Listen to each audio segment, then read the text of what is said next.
कभी आपने सोचा है कि दुनिया आज जिस चीज को सुपरफूड कहकर महंगे पैकेट में बेच रही है, वही चीज बस्तर के गांव में सदियों से खाई जा रही है। और सबसे हैरान करने वाली बात यह है कि जिस अनाज को आज विदेशी बाजार हेल्थ फूड कहकर खरीद रहे हैं, उसी अनाज को यहाँ कभी कभी लोग गरीबी का भोजन समझ लेते हैं। सोचिए, जिस चीज को दुनिया खोज रही है वह हमारे सामने होते हुए भी हमारी नजर से छूट गई है। आज की कहानी उसी भूले हुए खजाने की है। उसका नाम है कोदो और कुटकी।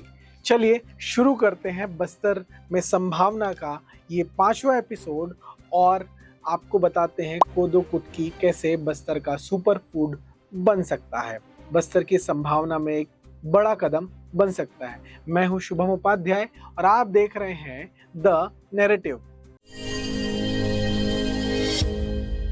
अब जरा एक पल के लिए बस्तर की सुबह की कल्पना कीजिए। पहाड़ों के बीच धुंध उतर रही है, मिट्टी की खुशबू हवा में घुली हुई है और खेतों में छोटे छोटे दानों वाली एक फसल खड़ी है। यह गेहूं नहीं है, धान भी नहीं है, यह है कोदो कुटकी, एक ऐसा अनाज जो सूखे में भी उगता है, कम पानी में भी टिकता है और शरीर को ऐसी ताकत देता है जिसे आज डॉक्टर मिलेट न्यूट्रिशन कहते हैं। लेकिन कहानी यही खत्म नहीं होती। असल कहानी तो यहाँ से शुरू होती है, क्योंकि दुनिया बदल रही है। आज शहरों में लोग क्या ढूंढ रहे हैं? न्यूट्रिशन, ग्लूटेन फ्री खाना, natural diet, organic foods, diabetes friendly भोजन, यही सब आज लोग खोज रहे हैं। आप और हम भी खोज रहे हैं और इन सब का जवाब बस्तर के खेतों में पहले से मौजूद है। कोदो कुटकी केवल अनाज नहीं है, यह एक संभावना है। लेकिन यहाँ एक सवाल उठता है, अगर यह इतना कीमती है तो बस्तर के किसान अभी भी इससे बड़ी कमाई क्यों नहीं कर पा रहे हैं? इसका जवाब थोड़ा कठिन है लेकिन सच है, क्योंकि दशकों तक बस्तर की कहानी खेती की नहीं थी, संघर्ष की थी। नक्सल हिंसा के लंबे दौर में यहाँ खेती बची रही लेकिन बाजार नहीं आ पाया। किसान उगाते रहे पर सही कीमत कभी नहीं मिल पाई, और जब किसी चीज की सही कीमत नहीं मिलती तो धीरे धीरे उसका महत्व भी कम हो जाता है।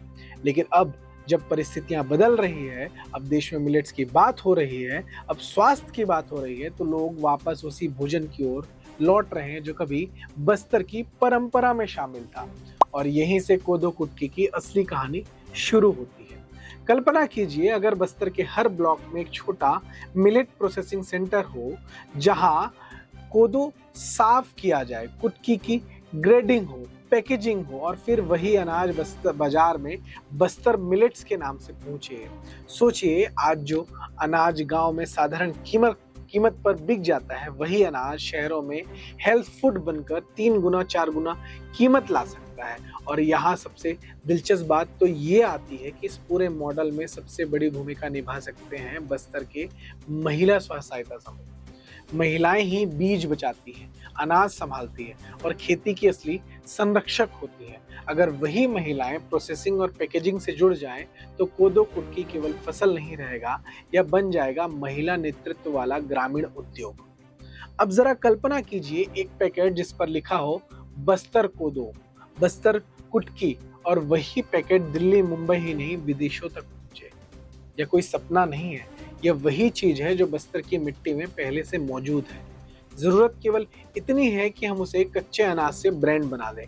और यही है बस्तर की असली संभावना, क्योंकि बस्तर केवल जंगल नहीं है, बस्तर केवल इतिहास नहीं है, बस्तर एक भविष्य है। एक ऐसा भविष्य जहां खेतों की छोटी छोटी फसलें दुनिया के बड़े बड़े बाजारों तक पहुंच सकती है। और शायद जिस दिन ऐसा होगा, उस दिन लोग बस्तर को नक्सल की खबरों से नहीं, सुपरफूड की पहचान से जानेंगे।